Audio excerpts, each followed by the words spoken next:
নাসিরউদ্দিন পাটোয়ারি এনসিপির মুখ্য সমন্বয়ক, তাকে নিয়ে কোথায় আলোচনা হয় না? অফিস, আদালত, চায়ের দোকান, টঙের ফুটপাত সবখানেই নাসিরকে নিয়ে আলাপ হয়। এবং নাসিরকে নিয়ে আলাপের একটাই টপিক, সেটা হচ্ছে নাসির বেয়াদব, সে রাজনৈতিক শিষ্টাচার বহির্ভূত, সে মার খাওয়ার যোগ্য। এটা নিয়ে তর্ক, এটার পক্ষে এবং এটার বিপক্ষে। চলুন আজকের এই ভিডিওতে আমরা আলোচনা করি, আসলে কি নাসিরউদ্দিন পাটোয়ারি বেয়াদব? আর যদি বেয়াদব হয় তাহলে কত বড় পরিমাপের বেয়াদব? চলুন তাহলে আজকে এটা আলোচনা করা যাক। এই নাসিরউদ্দিন পাটোয়ারি সেই নাসিরউদ্দিন পাটোয়ারি যে কিনা হাসিনা আমলে ভারত বিরোধী একটা আন্দোলন একাই অনশন করেছিলেন। সেখানে আর কেউ ছিল না। সেখানে মিডিয়া, ডিপ স্টেট, পুলিশ থেকে শুরু করে এমন কোনো চাপ নাই যার ওপর প্রয়োগ করা হয় নাই। এই নাসিরউদ্দিন পাটোয়ারি তখন কিন্তু বলিষ্ঠভাবেই সেখানে দাঁড়িয়েছিল। এই নাসিরউদ্দিন পাটোয়ারি সেই নাসিরউদ্দিন পাটোয়ারি যখন ভারতীয় আধিপত্যবাদ থেকে বাংলাদেশের কোনো সীমান্তে হত্যাকাণ্ড চালানো হয়, যখন দেশের বিরুদ্ধে ষড়যন্ত্র করা হয়, তখন সেটা কোন এলাকায় পড়ল, কোন সীমান্তে পড়ল, কতটা দূরে, কতটা বৈরী পরিবেশ, এগুলো দেখেন না।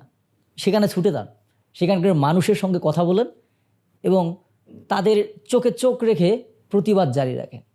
এই নাসিরউদ্দিন পাটোয়ারি সেই নাসিরউদ্দিন পাটোয়ারি যে রিসেন্ট সময়ে ঢাকা ৮ আসনে মির্জা আব্বাসের প্রতিদ্বন্দ্বিতা করে এবং মাত্র ৫,০০০ ভোটে হেরে যায়। এবং এটা মিডিয়ার মধ্যে থেকে শুরু করে বাংলাদেশের সকল মানুষের মধ্যে একটা ধারণা আছে যে তাকে হারানো হয়েছে।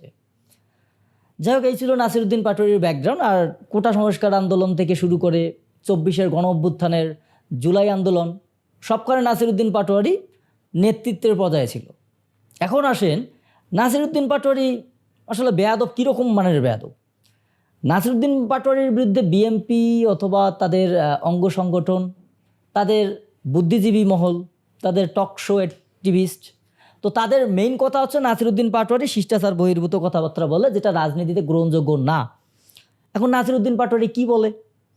নাসিরউদ্দিন পাটোয়ারি বলে, যে এলাকায় যায়, অর্থাৎ যে এলাকায় সমাবেশ করে, সেই এলাকার যে লিডার থাকে বিএনপির কিংবা স্থানীয় যে লিডার থাকে, তাদের নাম ধরে ধরে বলে, এমন সব কথা বলে যে সব কথা তাকে এসে বলা হয় মানে তার সমাবেশের পূর্বে, যে এবং সেগুলো নেই খুব স্পেসিফিক্যালি তার নাম ধরে ধরে বলে নাসিরউদ্দিন পাটোয়ারি যে এই লোক চাঁদাবাজ, এই লোক দুর্নীতিবাজ, এই লোক বালু খেকো, এই লোক মাদকের সঙ্গে জড়িত আছে কিনা তদন্ত করে দেখতে হবে, এই লোক ভারতে পাচারকৃত, এই সেই যা কিছু আছে এক কথায় সমস্ত কিছু নাসিরউদ্দিন পাটোয়ারি বলে।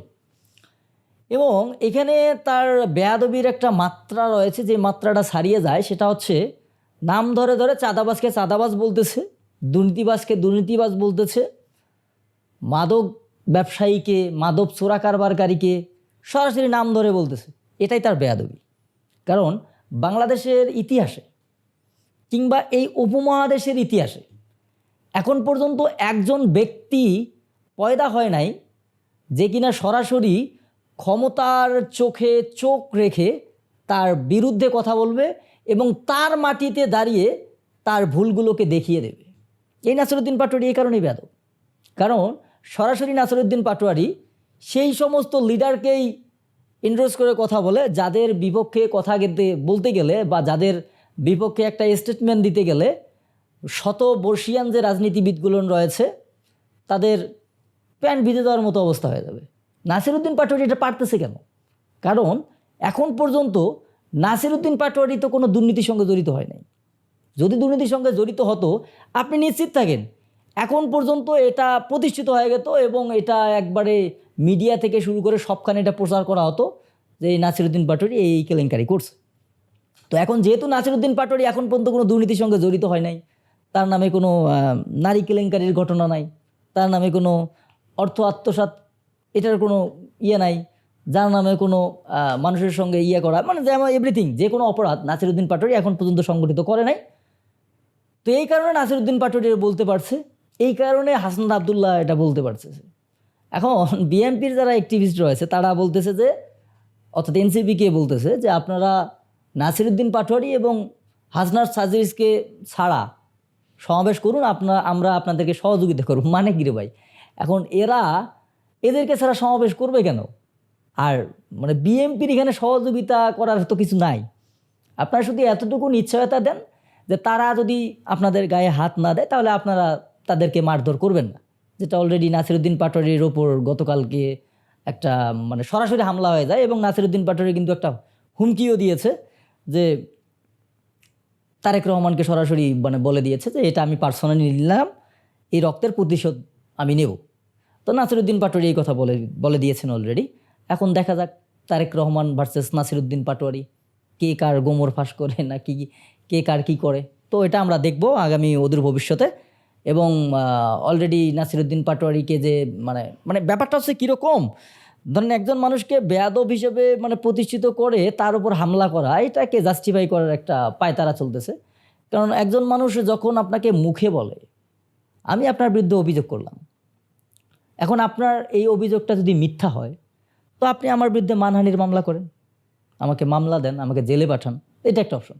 এখন আমি আপনার গায়ে হাত দিলাম না, আপনার বিরুদ্ধে কথা বললাম, যার দরুন আপনি আপনার সন্ত্রাসী বাহিনী দিয়ে আমাকে মারলেন, আমার গাড়ি ভাঙচুর করলেন, আমার নেতাকর্মী যারা রয়েছে তাদেরকে হতাহত করলেন, চোখ তুলে ফেললেন কিংবা হাত পা ভেঙে দিলেন, তো এই সমস্ত কাজ করলেন। তো এইটা তো আসলে গণতন্ত্রের কোন মধ্যেই পড়ে না। তো নাসিরুদ্দিন পাটোয়ারিকে এই জন্যই বেয়াদব হিসেবে আখ্যায়িত করা হচ্ছে। এবং নাসিরুদ্দিন পাটোয়ারিকে মোটামুটি যে মারাটা যে জাস্টিফাইড এটা প্রুভ করার চেষ্টা করা হচ্ছে। এবং বাংলাদেশের জনগণ কিন্তু অলরেডি বুঝতে শিখেছে যে আসলে বেয়াদব নাসিরুদ্দিন পাটোয়ারিকে বলা যে হচ্ছে। একটা বিষয় কি, নাসিরুদ্দিন পাটোয়ারিকে যদি সবাই বেয়াদবই মনে করতো তাহলে তার মানে নাসিরুদ্দিন পাটোয়ারি যে সমস্ত জায়গায় যাচ্ছে, সমাবেশ করতেছে কিংবা যেখানে যেখানে এই যে রেহালায় জুম্মা থেকে শুরু করে যে সীমান্তে যেরকম কর্মসূচি দিচ্ছে, তো ওখানে কিন্তু ব্যাপক লোক সমাগম হচ্ছে। তার মানে বোঝা যাচ্ছে নাসিরুদ্দিন পাটোয়ারিকে মানে সাধারণ মানুষজন আসলে বেয়াদব মনে করতেছে না। যদি বেয়াদবই মনে করতো তাহলে তার ওখানে এরকম লোক সমাগম হতো না। এখন যারা বেয়াদব মনে করতেছে, অর্থাৎ বিএমপি থেকে শুরু করে তাদের অঙ্গ সংগঠন এবং তাদের অ্যাক্টিভিস্টরা বেয়াদব মনে করতেছে, কারণ নাসিরুদ্দিন পাটোয়ারি মুখের ওপর সত্য বলে দিতেছে। এখন মুখের ওপর সত্য বলতেছে, এটা যদি মিথ্যা হয় এটা আপনারা প্রুভ করেন, এটা বলেন যে এটা মিথ্যা কথা, তারপরে তাকে জেলে নেন, তার বিরুদ্ধে মামলা করেন, তাহলেই তো হয়ে যায়, বেয়াদবের পরিসমাপ্তি ঘটে। যাই হোক, কমেন্টে জানান আপনার কাছে কি মনে হয়, নাসিরুদ্দিন পাটোয়ারি কি আসলে বেয়াদব? যদি বেয়াদব হয় আসলে মানে কী কারণে বেয়াদব মনে হয় আপনার? সে কি কোনো কিছু মিথ্যা বলে কিনা বা যে এভরিথিং, মানে আপনি কমেন্ট বক্সে জানাতে পারেন যে নাসিরুদ্দিন পাটোয়ারি আসলে কি বেয়াদব নাকি বেয়াদব না। ধন্যবাদ সকলকে।